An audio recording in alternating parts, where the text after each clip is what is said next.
کیا امریکہ کے کہنے پہ اسرائیل اپنی جنگی حکمت عملی تبدیل کرے گا اور اسرائیل کی اندرونی سیاست اس جنگ میں کیا کردار ادا کر رہی ہے؟ اس حوالے سے بات کرتے ہیں ڈاکٹر اسماء عباس سے، جو ہمیں الاقوام یونیورسٹی افرین مراکش سے جوائن کر رہی ہیں۔ اسماء، بہت شکریہ آپ کا۔ امریکہ کے پاس کتنا لیوریج ہے؟ کیا آپ سمجھتی ہیں کہ امریکہ کا اسرائیل پر اپنی جنگی حکمت عملی تبدیل کرنے کے لیے دباؤ کام کرے گا؟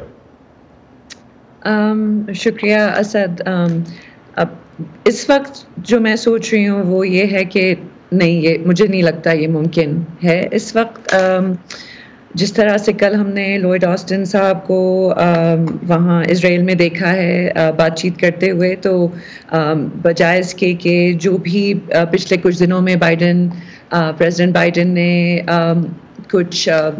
کوشنز دیے تھے، کچھ چیزوں سے آگاہ کرنا چاہا تھا اسرائیل کو، ہم سمجھ رہے تھے جیسے یہ وزٹ جو ہے سیکرٹری آف ڈیفینس کی،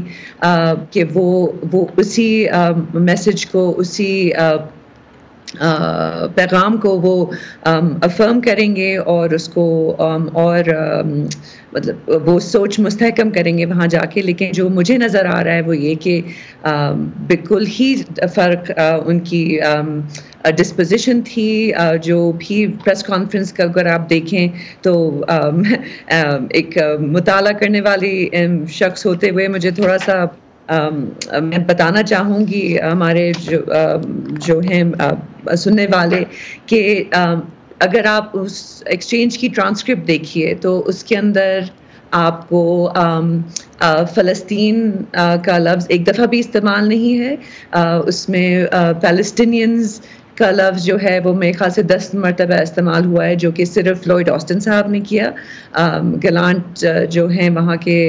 ان کے کاؤنٹر پارٹ اور جو کہ اس پورے آپریشن کے انچارج ہیں، ان کا بالکل بھی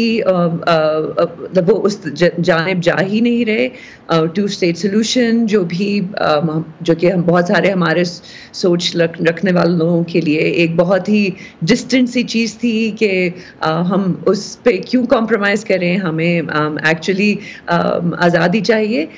وہ تو اس کا بھی کوئی ریگارڈ نہیں کیا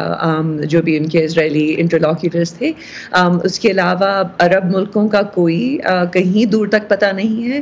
لفظ عرب یا عرب استعمال نہیں کیا گیا، سوائے لیبنان کا ایک مینشن ہے جس میں وہ کہہ رہے ہیں کہ ان سے حزب اللہ کو چاہیے کہ ہمیں روز وہ ہماری پٹائی نہ کریں صبح۔ تو آپ کو لگتا ہے کہ ایسا کچھ اس ٹرانسکرپٹ سے اور ادروائز اوور آل جو پوسچرنگ ہے، آپ کو اس سے لگتا ہے کہ ابھی تک یہ چیز جو ہے امریکہ کے پاس وہ لیوریج نہیں ہے کہ یہ دباؤ کام کر سکے؟ تو صدر بائیڈن نے آگے اگر میں یہی ایڈ کرتا ہوں اس کے ساتھ، انٹرنل پالیٹکس جو ہے وہ اسرائیل کی، وہ اس میں کتنا رول پلے کر لیا؟ بیکاز صدر بائیڈن نے گزشتہ ہفتے کہا تھا اسرائیلی قیادت پر تنقید میں کہ وزیر اعظم نیتن یاہو جو ہیں وہ حکومتی اتحاد اپنا تبدیل کرنے، تو اندرونی سیاست کا کتنا کردار ہے اس جنگ میں؟ آئی تھنک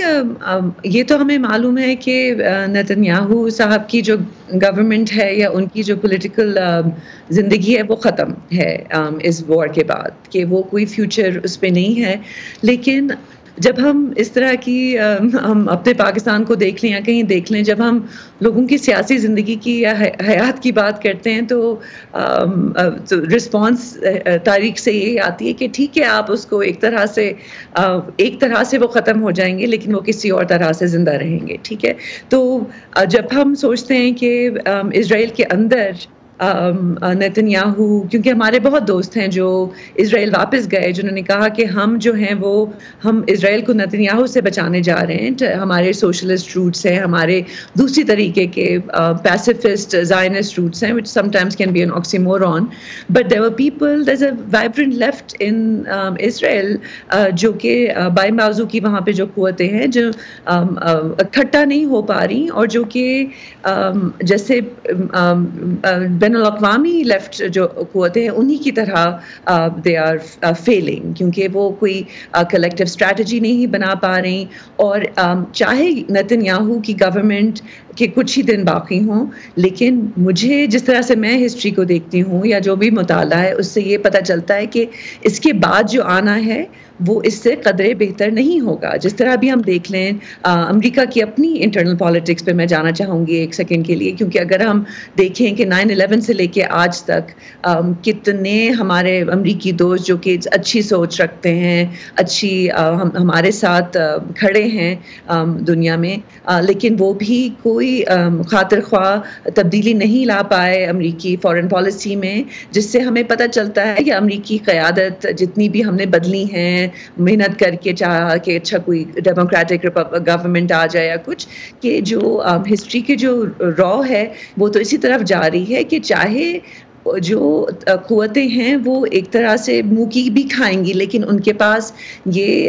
کیپیسٹی ہے کہ وہ دوبارہ سے ابھریں.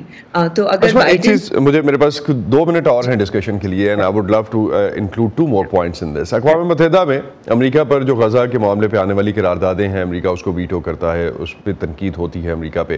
دوسری طرف امریکہ اسرائیل کو یقین دلانا چاہتا ہے کہ وہ اس کے ساتھ کھڑا ہے. آپ نے مینشن کیا کہ وہ ٹرانسکرپٹ جو تھی اس میں مینلی مینشن یہی تھا, جتنی دفعہ بھی پیلسٹینینز کا لفظ آیا وہ امریکہ کی طرف سے مینشن کیا گیا. تو یہ کیا طریقہ کار ہے, اور کیا یہ مؤثر طریقہ کار ہو سکتا ہے؟ میرے خیال سے بجائے صرف امریکہ پہ ہمیں تکیہ نہیں کرنا چاہیے, جو کہ ہم پہلے بھی دیکھ چکے ہیں. آئی تھنک ہم امریکہ کو ایک طرح سے ہر چیز کا قائد مان کے ہم اپنی ہی ایک طرح سے we defeat ourselves. It's a self-defeating prophecy, right? To say that America can play this role, and America has not created those powers that will ultimately even go against it. So یہ تو history کا ایک ہمارے پاس یہ lesson ہے. دوسرا یہ کہ